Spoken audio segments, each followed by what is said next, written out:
سبحانك لا علم لنا إلا ما علمتنا إنك أنت العليم الحكيم. رب اشرح لي صدري ويسر لي أمري واحلل عقدة من لساني يفقهوا قولي. رب زدني علما، رب يسر ولا تعسر وتمم بالخير. أعوذ بالله من الشيطان الرجيم. بسم الله الرحمن الرحيم. هو الذي خلق لكم ما في الأرض جميعا ثم استوى إلى السماء فسواهن 7 سماوات وهو بكل شيء عليم. صدق الله العظيم. سورة البقرة دا اولی حصے دویم باب شروع شوه. پدې کې ذکر د نعم اربعه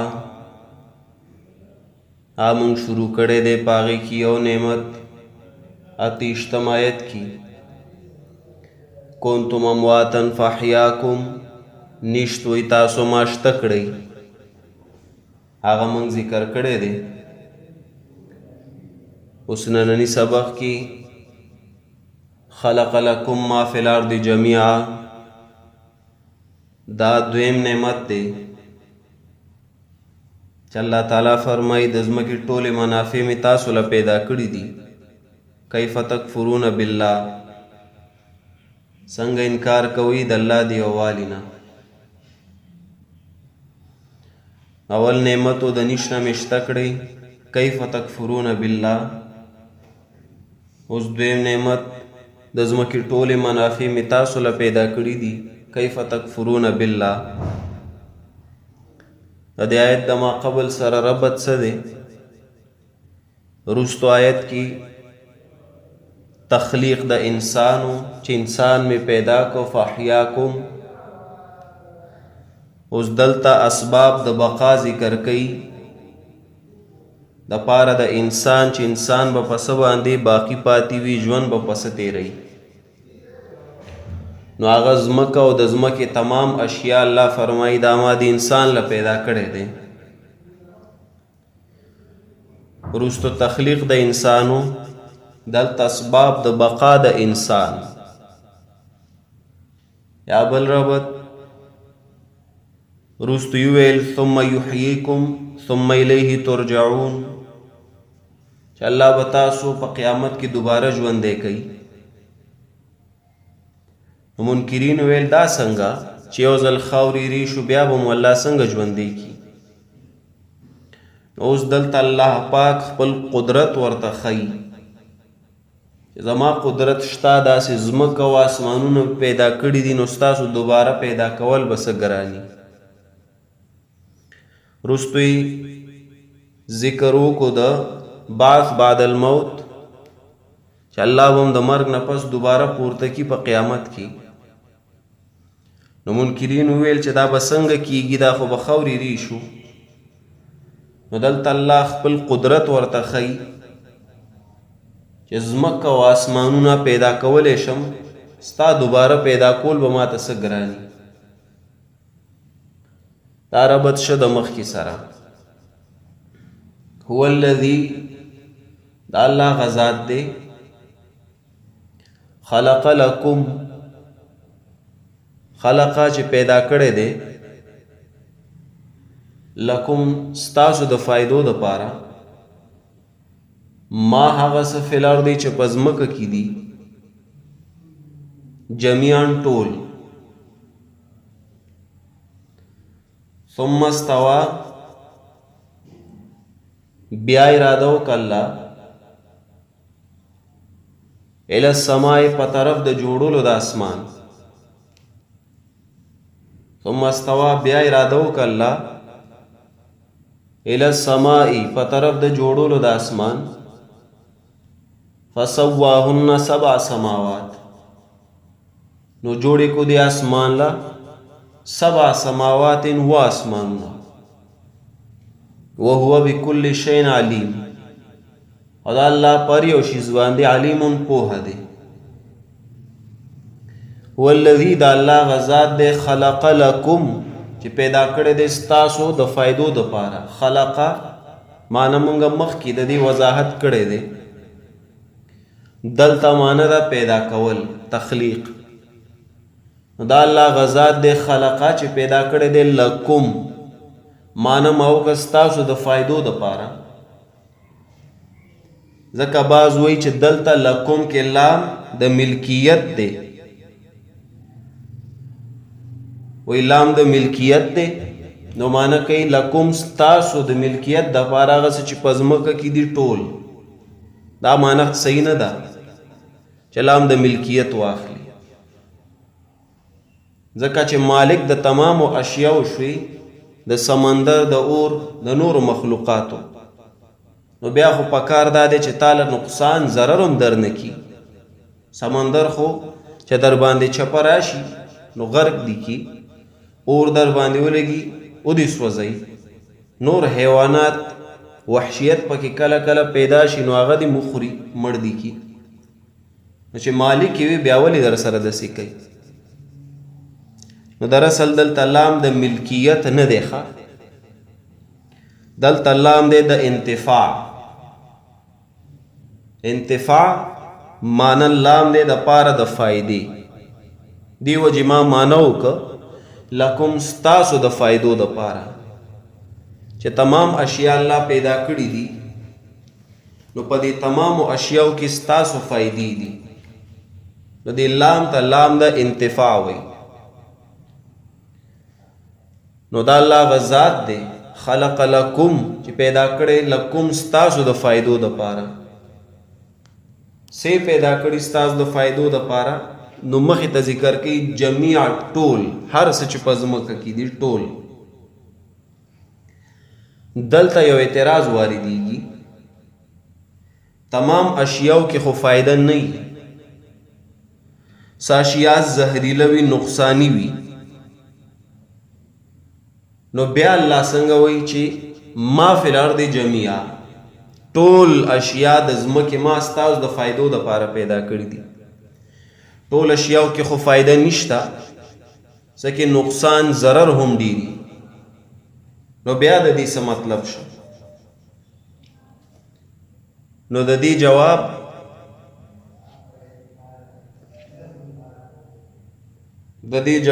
چې فایدې دوه قسمه دي. یو قسم فائدہ جسمانی، یو قسم فائدہ جسمانی چې هغه تمام غذاګانې سوره دي الله تعالی د فائدو د پاره پیدا کړی دي.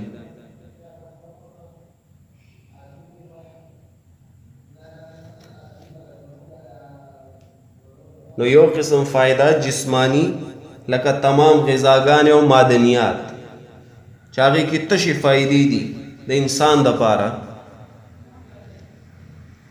دویم قسم فایده هغه استدلالی وي، استدلالی دې ته اعتباری هم وي. دویم قسم فایده استدلالی اعتباری، هغه شیعه چې فایده پکې وي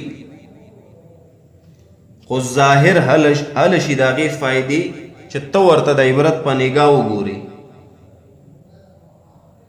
نو ګویا کې دوه قسمه اشیاء شو. یو اشیاء چې تا ته ظاهرا هر څه د هغه فواید ښکاري او تاله فایده درکوي، او بعضې هغه اشیاء دي چې د هغې د فوایدو د اظهار دپاره ستا نگاه عبرت هغې له ضروري وي چې ته ورته د عبرت په نگاه وګورې. مثلا مار خو چې ظاهري ته ګورې تش نقصان دی، خو که د عبرت په نگاه ورته وګورې چې الله تعالی څنګه ښکلی تخلیق کړی دی دا مار، څنګه پیدا کړی، خانې دي او څنګه ګرځي او ژبه روباسي او اوږد وي. نو چې ته دې ته وګورې د عبرت په نگاه تا ته پې غټ عبرت حاصلیږي. یا دا چې د دې عبرت په نگاه داسې وکتلی شي لکه د دې د زهر نه چې دوایانې جوړیږي. نو دې کې هم فایده شته. مچان خلکو ته داسې لګي چې دې کې تش نقصان دی، جاپان والو یو ځل ټول مچان ختم کو، په هغې باندې د سرمنې بیمارۍ هغه پرې رالی، نو هغې بیا ګرځېدل ملک په ملک، مچان به یې راټولولو چې د دین هغه بیمارۍ لرې شي. نو هغې کې هم فایده شته. خلاصه د دنیا چې تمام اشیا دي په هغې کې فایده شته. بعض وی په سور کې خنزیر کې څه فایده ده؟ خنزیر کې دا فایده ده چې دا د ځمکې ویکیوم کلینر چې څنګه وي نو دا هم کلینر دی، د ځمکې نه ګندونه خوري، ځمکه درله څه کوي؟ صفا کوي. او نور چې دین علاوه څومره لړم شه، نور زهریله اشیا شه، دا تمام د انسان د فایدو دپاره الله تعالی پیدا کړی دی. نو دی وجې په دې ځای کې موږ معنی څه وکړو؟ خلق لکم ما فی الارض جمیعا، پیدا کړی ستاسو د فایدو دپاره هغه اشیا فی الارض چې په ځمکه کې دي جمیعا ټول. او دا یاد وساتئ، دا جواب چې ما وکړو چې فواید دو قسم دي، جسمانی او استدلالی. دا تفسیر دی تفسیر مراغی د احمد ابن مصطفی مراغی، ښکلی تفسیر دی. 1491 هجری کې تیر شوی. تفسیر مراغی د احمد ابن مصطفی مراغی، ناغه دا جواب کړی دی.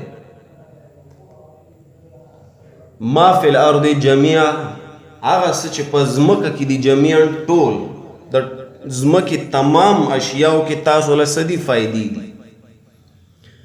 د څه فواید ظاهر دي او د څه باطن دي. یو شی هم بس نه دی پیدا. نو دا تمام اشیا الله ستاسو د فایدو دپاره پیدا کړی. نو کیف تکفرون بالله، څنګه تاسو د الله په یووالي باندې انکار کوئ، د الله د یووالي نه مخ اړوئ، څنګه تاسو مسله د اعبدو نه منئ.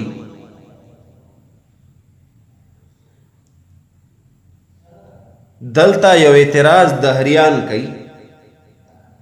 دهریان وی وګوره هر څه شریک شو د انسانانو په منځ کې، هر څه کې مراد ته څه دی؟ زنځر او زمین، ښځه، مال او ځمکې، دا ټول د انسانانو د فایدو دپاره دي. نو چې چا نه فایده اخلي وی اخیستی شي. لہذا ځمکې شریک د ټولو په منځ کې، مال هم شریک او ښځې هم شریک، نو هر څه نه فایده اخیستی شي. نعوذ بالله خور مور نه فایده اخیستی شي. دا د دهریانو سوچ دی. او هغې دلیل پې دا ځای ذکر کوي چې دلته یې ذکر کړي جمیعا ټول. شیخ القرآن علیه الغفران هغه وایي چې زما استاد حسین علی رحمه الله دلته معنی کوي جمیعا مفعول دی د فعل محذوفه. جمیعا مفعول دی د فعل محذوفه.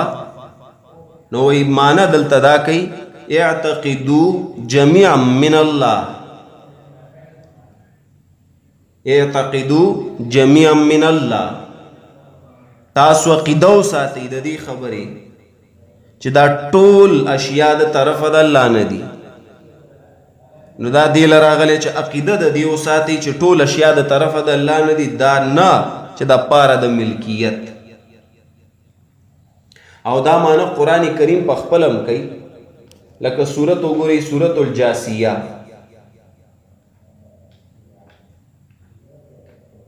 سورت الجاسیه سورت نمبر دی 45 او د دې آیت دی 14. سورت 45 آیت 13 وسخر لكم ما في السماوات وما في الارض جميعا منه، او تابع کړي ستاسو د پاره هغه څه چې په اسمانونو کې دي او هغه چې په ځمکه کې دي. جميعا منه ټول طرفه د الله نه دي، دا ټول من الله دي.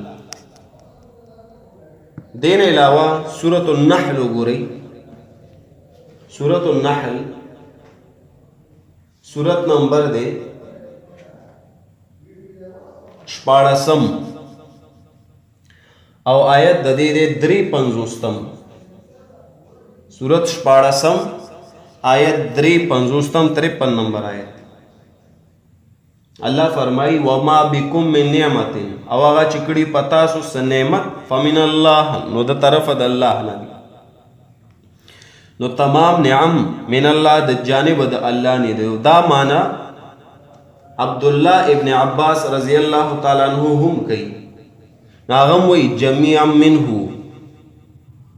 ټول د طرف د الله نه دي. نو دی کې ملکیت پاتې نشه سره ملکیت د الله شه. نو ته څنګه وی چې دا شریک دي د ټولو په منځ کې؟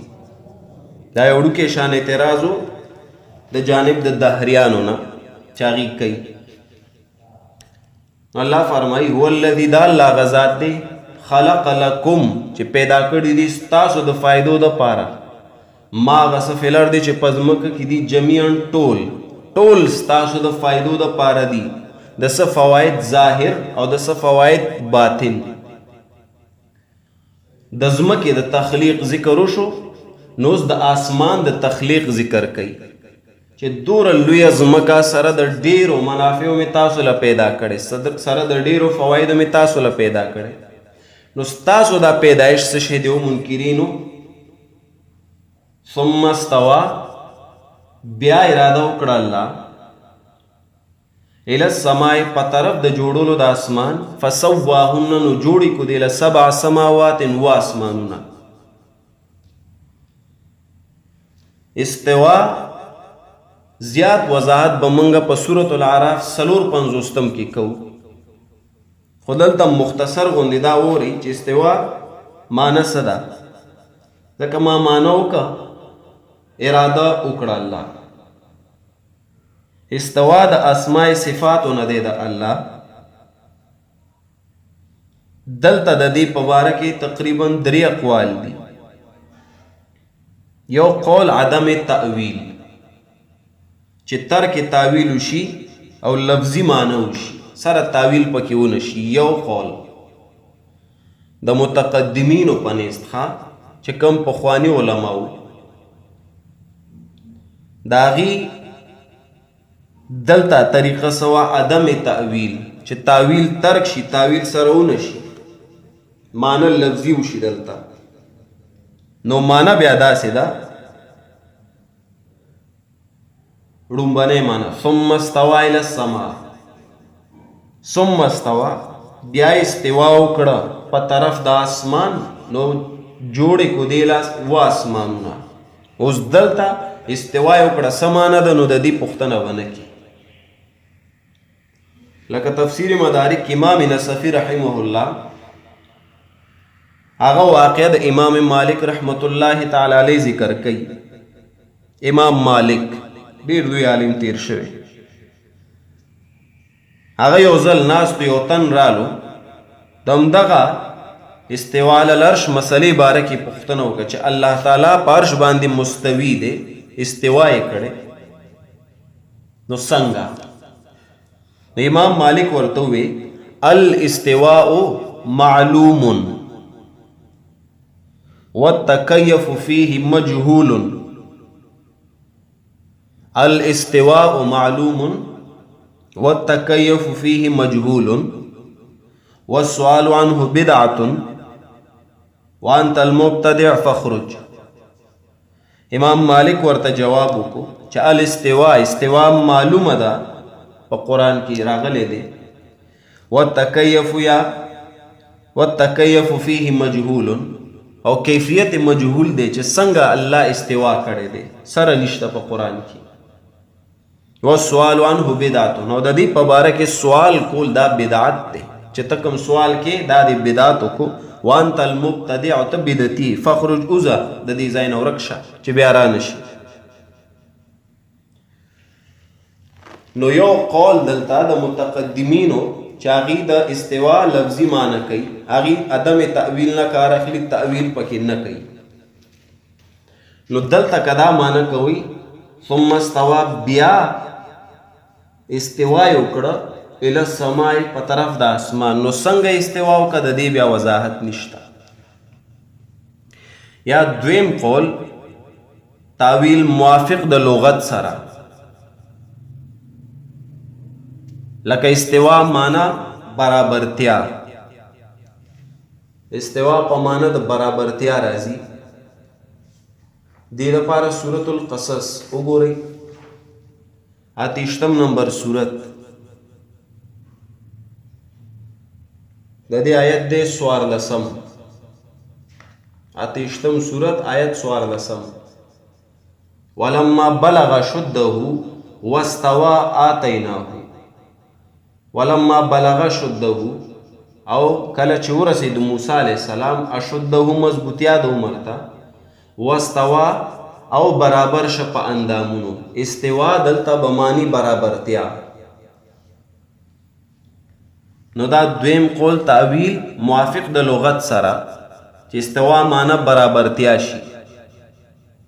خو په دې ځای کې د دې سورۃ البقره دی آیت کې اهل السنت والجماعت دا معنا نه کوي، ځکه چې دا معنا دلته مشبه کوي، چاغي الله لا تشبیه ورکی د جسم. دریم قول چې منګه مانو کا یا زمونږه اساتذه کرام زمونږ شيوخ معنا کوي ثم استوى،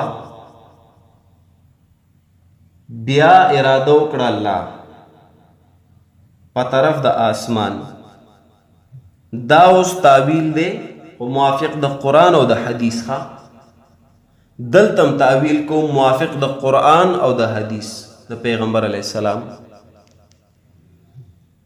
نو معنا څنګه شو؟ ثم استوى، بیا اراده وکړه الله په طرف د جوړولو د اسمان. نو جوړی کو دی له و اسمانونه. دلته استوا معنا مونږه سوک قصدا، قاف صاد دال قصدا اراده. دا یو قاعده یاد وساتئ، د استوا صله چې کله الی راشي، الی د استوا صله چې کله الی راشي معنا به بیا وی قصدا، قصد کول، اراده کول. او د استوا صله چې کله علی راشي، علی بیا به معنا وی غلبه، غالب کیدل. نو کوز دلته وګورو د استوا صله څه شی راغلی؟ ثم استوى الى السماء، الى راغلی دی. نو لہذا معنا بسوي قصدا، اراده وکړه. او نور مقاماتو کې ثم استوى على العرش راځي، التا د استوا صله علی راځي، نو التا بیا معنا کو غلبه. دلته صله الی راغلی دا، نو معنا څه شوه؟ ثم استوى یعنی ثم قصدا، بیا اراده وکړه الله. او دا معنا په تفسیر ابن کثیر کې امام ابن کثیر رحمه الله هم کوي. هغه دلته دا معنا کوي ثم استوى اے ثم قصدا، بیا اراده وکړه الله الى السماء په طرف د جوړولو د آسمان. فسواهن، نو جوړې کو دی آسمان له 7 سماوات و آسمانونه. او په دې موږ مخکې وضاحت کړی دی سماوات او 7 سماوات باندې و آسمانونه چې څنګه و آسمانونه. په دې ځای کې وړوکې شانتي یو سوال راځي چې الله پاک دلته پیدایش اول د ځمکې او بیا د آسمان ذکر کړی دی. ګورول د ځمکې پیدایش ذکر کو، خلق لکم ما فی الارض جميعا، او بیا ورپسې پیدایش ذکر کړه د څه شي؟ ثم استوى الى السماء فسواهن 7 سماوات.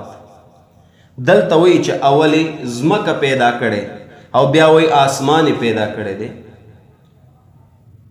او چې کله د ختمېدو بیان کوي د ځمکې او د اسمان، ګوره دلته د پیدایش بیان چې قرآن کله کوي نو اول ځمکه ذکر کوي بیا آسمان، خو چې کله د ختمولو بیان کوي نو بالعکس خبره بیا کیږي. لکه سورة الانشقاق تاسو وګورئ، 4 سورت د 13 سپارې آیت اول، دویم، دریم. اذا السماء انشقت، کله چې آسمان اوچوي، وادنت لربها وحقت، بیا وی واذا الارض مدت، او کله چې ځمکه راښکلې شي. کله چې د تخریب بیان کوي نو اول د آسمان ذکر کوي بیا د ځمکې، لکه سورة الانشقاق. خو چې کله د تخلیق بیان کې نو اول د ځمکې بیا د آسمان. دا ولی؟ دغه سوال یو ډیر لوی عالم تیر شوی دی، شیخ ابو الوفا ابن عقیل رحمه الله. ابو الوفا ابن عقیل دا د ابن جوزی رحمت الله علیه استاذ دی. ابن جوزی ځان له لوی عالم دی، استاذ به سور لوی. نو ابو الوفا ابن عقیل داغه تفسیر دی فنون الافنان. فنون الافنان تقریبا 1500 جلدو کی تفسیر دی. 1500 جلد دا په خلی یادیږي. چې 10 جلدو ګوري د سړی سترګې ورته کولاوي چې دا به زه څنګه وام، او چې 1500 جلدونه شي نو بیا مدینه یونیورسټۍ کې دا شته دی، ښه نور نشته په یو ځای کې. شیخ القرآن رحمت الله علیه هغه وایي چې ما مې یو ځل کولاو کو دا تفسیر نیمې پورې مې یو جلد وکتو نو یې سر یې راباندې وګرځولو. داسې د علومو نه ډک دی. نو داغه شیخ ابو الوفا ابن عقیل نه هم سوال شوی دی چې قرآن کریم کله د تخلیق د اسمان او د ځمکې ذکر کوي نو اول ځمکه ذکر کوي چې ځمکه مې پیدا کړې، او بیا اسمان ذکر کوي چې اسمان مې پیدا کړې. خو چې کله د تخریب بیان کوي نو اول وی بیا اول د اسمان ذکر کوي چې اسمان به ورانوم، بیا وی ځمکه به ورانوم. دا ولی؟ نو هغه جواب کی چې دراصل قانون دا دی چې کله آبادی کیږي، تعمیر کیږي، نو خلق د ښکته نه شروع کوي کنه. کور جوړه نو اول بنیاد ورته یک دی، بیا دیوالونه، بیا چتونه، بیا نور چتونه. دا خو نه چې اول چت ورته دی. نو الله پاک چې کله تخلیق ذکر کوي یعنی تعمیر کوي نو هغه د ښکته نه شروع کوي، د ځمکې نه بیا اسمان ته بیایي. او چې کله تخریب کې د کور غرزه او آبادی غرزه نو شروع د بره نه اخلي سړی، اول چت وران کی، بیا دیوالونو غرزه، بیا بنیاد ختم کی. نو قرآن هم چې کله د تخریب د اسمان او ځمکې ذکر کوي اول اسمان ذکر کوي نو بیا ورپسې ځمکه. نو تعمیر همیشه د لاندې نه کیږي او تخریب همیشه د بره نه کیږي. او دغه خبره تسهیل کې ابن جوزی رحمت الله علیه هم ذکر کړی دی. تسهیل کې ابن جوزی. نو دا یو وړوکی شانته سوالو چې ولی قرآن کریم د تخلیق ذکر چې کوي نو اول ځمکه ذکر کوي بیا اسمان، او د تخریب ذکر چې کوي اول اسمان بیا ځمکه. نو دا جواب تاسو ته میلاو شو. اوس یو بل سوال راځي په دې ځای کې چې دلته الله پاک ذکر کړی دی خلق لكم ما في الارض جميعا ثم استوى الى السماء فسواهن 7 سماوات. دلته اول د ځمکې د پیدایش ذکر کوي چې اول مې ځمکه پیدا کړې، بیا وی اسمان مې پیدا کړی دی. اول تخلیق ذکر کوي د ځمکې چې اول مې ځمکه پیدا کړې او بیا وی اسمان مې پیدا کړی دی. خو تاسو سورۃ النازعات وګورئ، چلته سوی سورۃ النازعات. سورۃ النازعات سورۃ نمبر دے 1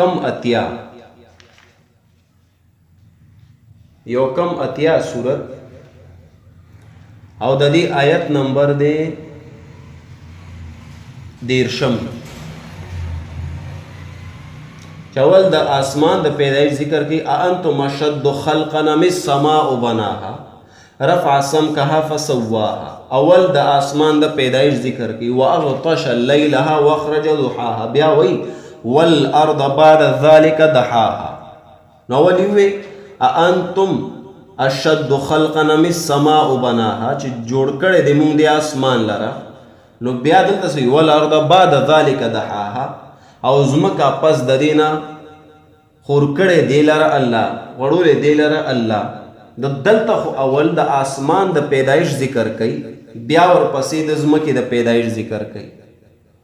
حالکه بقره کې مونږ وې اوس چې الته اول ذکر د پیدایش د زمکې کوي، بیا د آسمان، او دلته ذکر د پیدایش د اسمان اول کو بیا د ځمکې د دې څه جواب دی؟ جواب دلته په خپله موجود دی. لکه دې ځای کې وګوره والارض بعد ذلک دحاها، او ځمکه پس د دې اسمان نه دحاها نو خور کړی دی دیلا، غوړولی دی دیلا. دلته د تخلیق ذکر نه کوي، صرف دلته د خورولو ذکر کوي. نو دا جواب شه د دې اعتراض هم. هو الذي د الله غذات دی خلق لکم چې پیدا کړی دی ستاسو د فایدو دپاره ما هغه څه فی الارض چې په ځمکه کې دي جمیعا ټول. ثم استوى بیا اراده وکړه الله الی السما په طرف د جوړولو د اسمان فسواهن 7 سماوات، نو جوړې کو دیلا 7 سماوات و آسمانونه جوړ که و آسمانونه جوړی. نو تا نشي جوړولی انسانه، حقیر انسانه چې تو سم انکار کې د بعث بعد الموت نه. وهو بكل شيء علیم، او دا الله په هر یو شیز باندې علیمون پوهه دی. دای ولی ذکر کو؟ دا ځکه چې دلته اول خالقیت د الله ذکر شو چې خالق لكل شيء هو الله. دا یو شیز خالق هغه الله دی چې خالق لكل شيء هو الله، د هر یو شیز خالق هغه الله دی.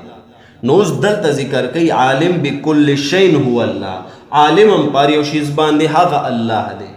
نه چې هر کله خالق هم دی پیدا کړی همي، نو هغه عالم هم دی پوه هم دی در باندې، دوباره دې پیدا کولی شي. نو ته دې کې شک مه کوه. وهو بكل شيء، او دا الله پر یو شیز باندې علیم پوه دی. یا دا چې ته باوجود د دې نعمو هم د عبودو د مسلې نه مخړی ګوره الله پر یو شیز پوه دی، الله به درنه د دې پوښتنه خامخا کوي. نو په دې آیت کریمه کې دویم نعمتو د جانب د الله نه چې هغه څه شی و؟ خلق لکم ما فی الارض جمیعا، د ځمکې ټولې منافع مې تاسو له پیدا کړي دي. نو کیف تکفرون بالله، څنګه انکار کوي د الله د یووالي نه؟ ترجمه کوم وکې دی هو الذي د الله غذات دی خلق لکم چې پیدا کړی دی ستاسو د فایدو دپاره ما هغه څه فی الارض چې په ځمکه کې دي جمیعا ټول. ثم استوى بیا اراده وکړه الله الی السماء په طرف د جوړولو د اسمان فسواهن نو جوړې کو دی له 7 سماوات و اسمانونه. وهو بكل شيء علیم، او دا الله په هر یو شیز باندې پوهه دی. وصلی الله تعالی علی خیر خلقه محمد و آله و اصحابه اجمعین برحمتک یا ارحم الراحمین.